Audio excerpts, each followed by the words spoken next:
Завршува огласот за кандидирање. Колку кандидати се пријавени за кандидат за претседател од редовите на СДСМ и коалицијата? Согласно постапката, денеска завршува огласот за само кандидирање. Постапката финишира на 3 март со конгресот кој што ќе се одржи.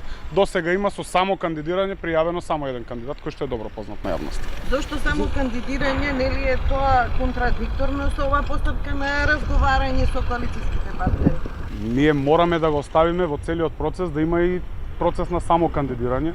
Може би дел од пријавените кандидати ќе произлезат како заеднички кандидат на повеќето политички партии. Кој друг има право да предложи кандидат? Општинските организации секако имаат право, согласно постапката, на состанок на извршен одбор на општинските организации да предложат кандидати за претседател. Дали имаат право и на денот на конгресот или има некој друг рок за нив? Нема право на денот на конгресот. Постапката трае до 3 март до кога е закажан конгресот. Кога ќе почне конгресот, веќе ќе се утврдува. Очекуваме дека ќе изградиме став за да настапиме со заеднички кандидат.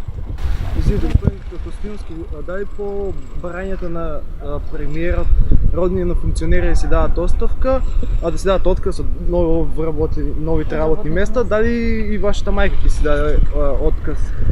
Вака.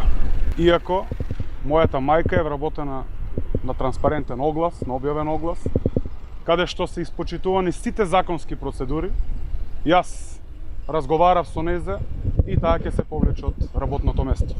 Очекувам овој принцип на висок морал да го следат и останатите функционери.